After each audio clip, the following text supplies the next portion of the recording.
Is America refighting the Revolutionary War? That's the question I'm asking in the headline over at HartmannReport.com today.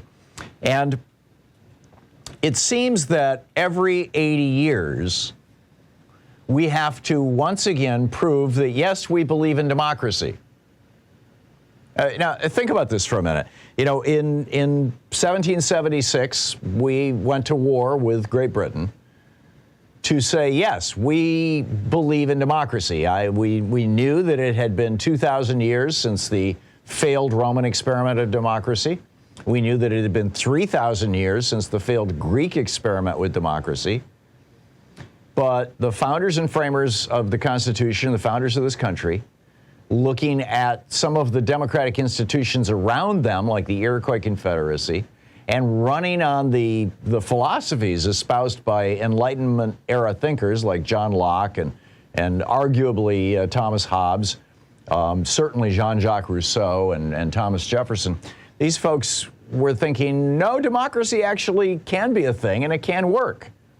And we tried this extraordinary experiment here in the 1770s and the 1780s. It was 1789, I guess, finally, that we became a constitutionally limited democratic republic.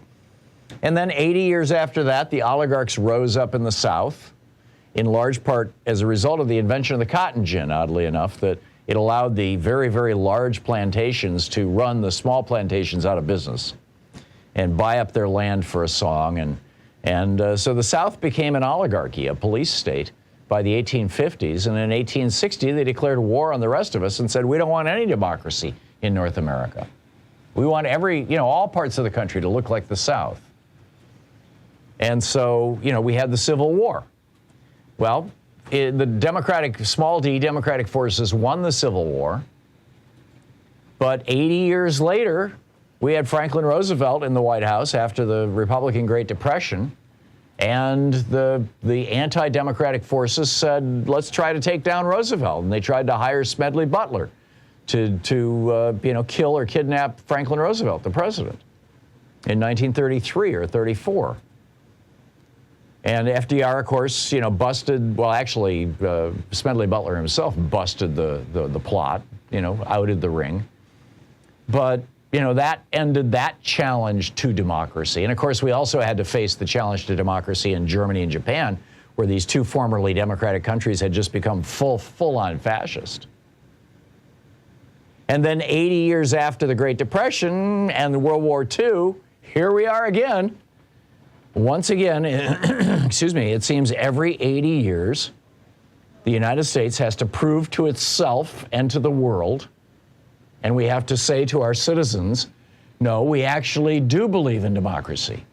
We actually do think democracy is a good thing. We actually do think democracy is a form of government worth having. But once again, excuse me just a second.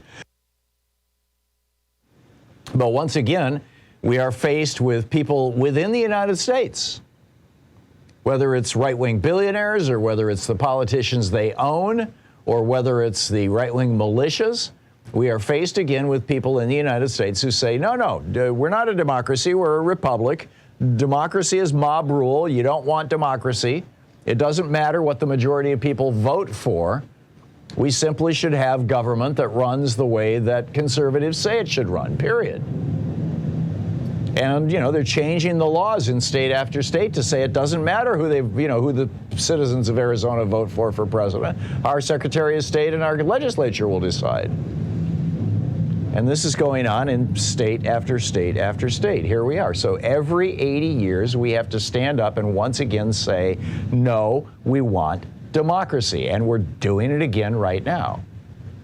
And I think that Liz Cheney's loss last night and her conversion, I don't know if you caught her speech. It was really a quite extraordinary speech. And I'm no fan of Liz Cheney. Broadly speaking, there's almost nothing about which I agree with her politically.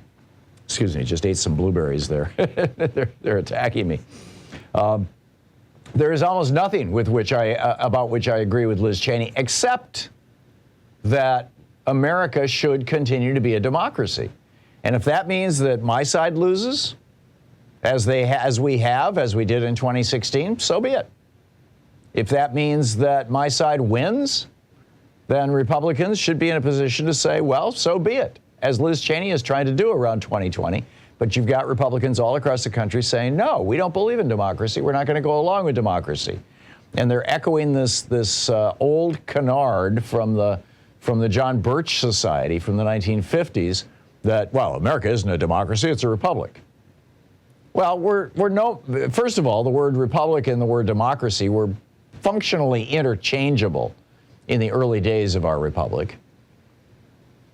They did argue that you don't want a pure democracy.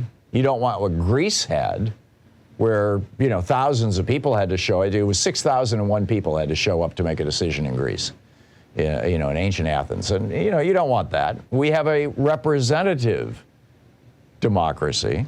We hire people, we elect people to represent us. Their power and the power of our government is limited by our Constitution.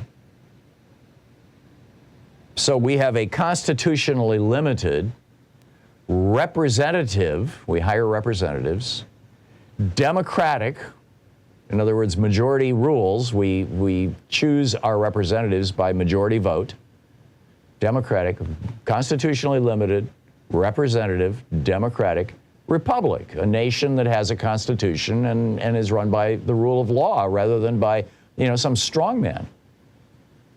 But that doesn't mean we're not a democracy. And it doesn't mean that we're a pure republic. And this language is being used basically to simply cast aspersions on the idea of democracy.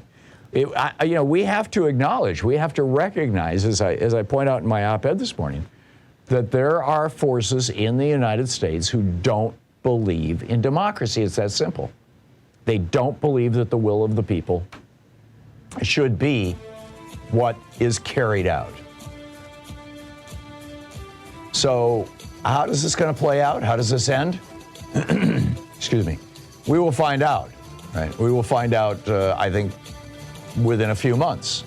We'll find out certainly by November and December.